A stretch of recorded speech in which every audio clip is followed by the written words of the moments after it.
the political spectrum.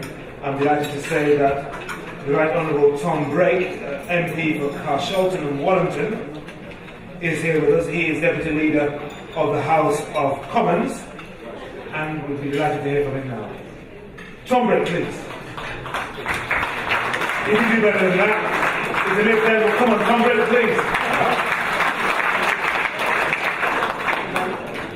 Thank you very much, and can I start by saying first of all that both Nick and particularly Simon Hughes regret that they're not able to be here today, and many of you will know that Simon has played a very prominent role on the part of the Tamil community, and many of you will also know that past Sri Lankan governments, I think, have described Simon as being a terrorist for some of the things that he has said and done in terms of campaigning to represent you as a community.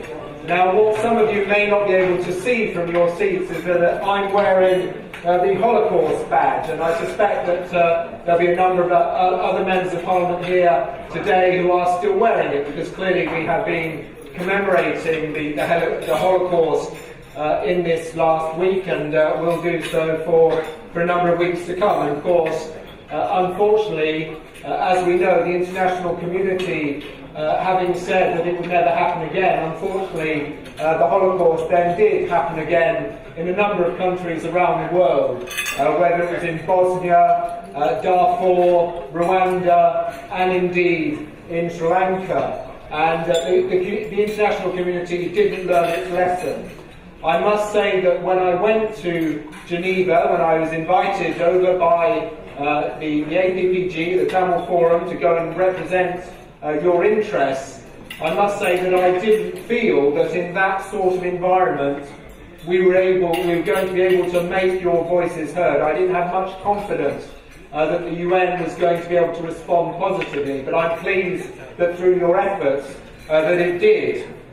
And I'd like to perhaps echo the words of Siobhan Madonna earlier in terms of how you, the APPG and the Tamil Forum, have grown as an organisation. In those early days with Nad, he was saying that when we went over to Geneva, it was a new experience, a new territory in terms of how do you operate in that sort of environment, how do you make your voices heard. And clearly as an organisation you have succeeded in doing that, and you deserve much credit for that.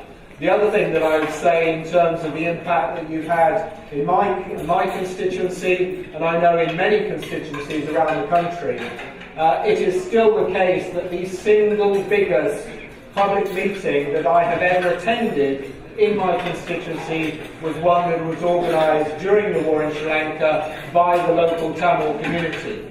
And I think that is a recognition of the strength and the degree of organisation that you have achieved as a community, which I think is not matched or surpassed by any other that I have dealings with.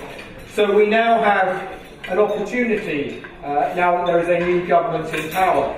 And I hope it is an opportunity, because I had, as perhaps a number of other members of Parliament here will have had, an almost surreal experience when talking to one of the past Sri Lankan High Commissioners here, when I went to talk to him about the civilian casualties that occurred during the war. And he said there were none. There was not a single civilian casualty in that war.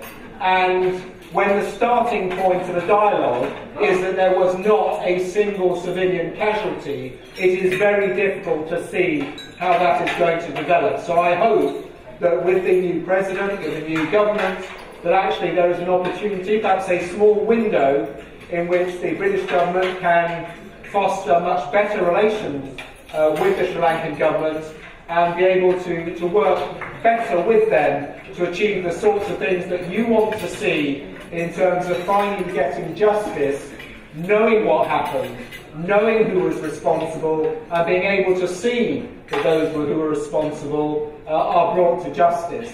So I hope that this opportunity will be used effectively, and certainly I will do what I can as a Liberal Democrat and as a government minister to ensure that this happens over the next few months, while we've got the opportunity of a new government that is perhaps more willing to engage than past governments in Sri Lanka have been. Thank you.